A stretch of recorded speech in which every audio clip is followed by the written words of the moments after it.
Good morning everyone, my name is Wessel and today we're continuing down the Pieterpad.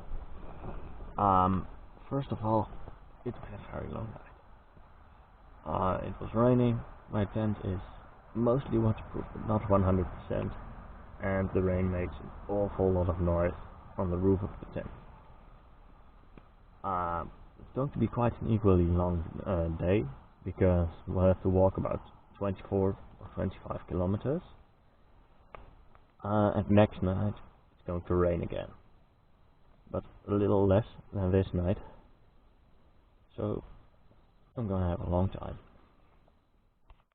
So after a very long night and a bit of a chaotic startup, we're finally on our way to Sleen. About 25 kilometers, so we'll be busy for quite a while. After just a few kilometers, we are in the middle of what is historically known as the Onland of Drenthe, also just translated loosely the wastelands of Drenthe. We are currently in forest range Schoonloo, which is another artificial forest. Most of the forests in this area of the Netherlands have been planted by humans because forests are way more manageable than open heath and fields of peat that come with it. Now the reason why this region was known as the Onland, the wasteland, is actually pretty simple. Historically, it was very swampy, boggy, people got lost, and how easy would it be for medieval folk to give giants a fall? They just said you shouldn't go into the Onland because giants would abduct you, you'd get lost, you'd drown in small puddles of water. So, not a nice place to be. But now it's this forest, an artificial forest, but still quite a beautiful forest. Yet it is kind of sad that the original nature is not here anymore. This bench here is known as the Pieterpad. It's a small couch made of stone in 1923 when this forest was planted. These stones will have the origin stones they found in the ground, or stones from Onland that have been crushed. Smaller stones they could be used for this, for roads like the ones we will soon walk on. But for now, let's sit down. As I said, we would quickly run into a road that is similar to the Pieterpad that we just reached, which is a flinten bank. Same type of stone as the bench was made of, with the same origin. Stones that were found in the ground, crushed into smaller pieces of stone, and now it's a road. So after about I don't know, 4 kilometers after starting, we reach an open place in the forest known as the Sleen, or translated in English, twins. It's one of the rest of the feet that you can find in the entrance. It's kind of nice, but a little bit flat. So we are here, a few kilometers further, at a peat field called the Shell. This is quite a good image of how Drenthe looked before forestation, before humans planted forests. A lot of open space,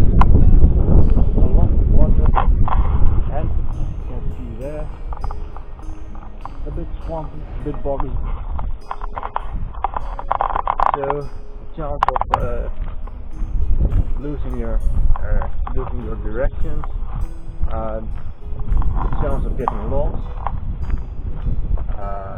chance of drowning is always available.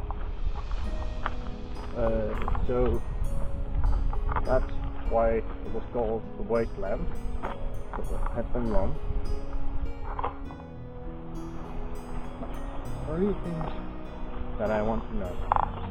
First of all, we are now in forest range Schoonloo. This was a plain drift camp, but that wasn't useful, so it was people from the forest here. Just like almost every forest in this area of the Netherlands, it's artificial. Second of all, we've almost reached the 100-kilometer mark, which means that in these 6 days that we are walking at the moment, we have walked around 100 kilometers. Quite an achievement, I would say. And third, it appears that I'm having a bit of a bad luck day, because my pack of drinkable yogurt got, well, it starts to get leaky. And above that, I'm starting to get a bit of a painful heel. I haven't had that in months, so it's kind of troublesome that it's coming back now that I'm on a hike. Well, add to that the fact that my tent wasn't entirely waterproof, so I'm not really having a good look. Well, let's just continue, and we will see about tomorrow how everything goes then. But for now, let's keep walking on through Sleen. So, in case things couldn't get much worse, I am soaked.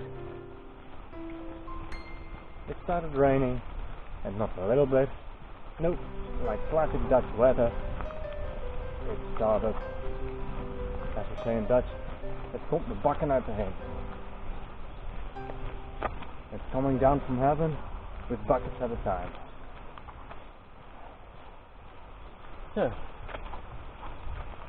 now I am soaked with another 8 or 9 kilometers to go, so I'm gonna have to wear wet clothes for some 2 hours at least. Anyway, when I reach the next camping, I'm gonna go take a shower just because I can.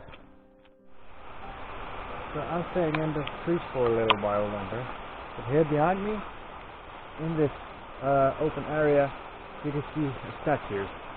That statue is a monument to the people who have made the Pieterpad. Of course, it is quite interesting to see from up close, but with this weather, I'd like to stay under the trees for as long as possible, because it's raining very heavily. Anyway, let's move on.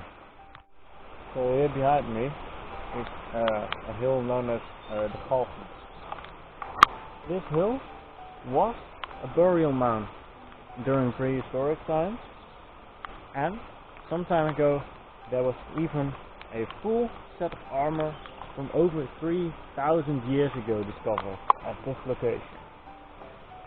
Other than that, in medieval times, this hill was used to hang people. That was the reason why they called it the Galgenberg, literally Gallows Mountain. Along the route here we have a monument for a British bomber that crashed in 1943 during the Second World War.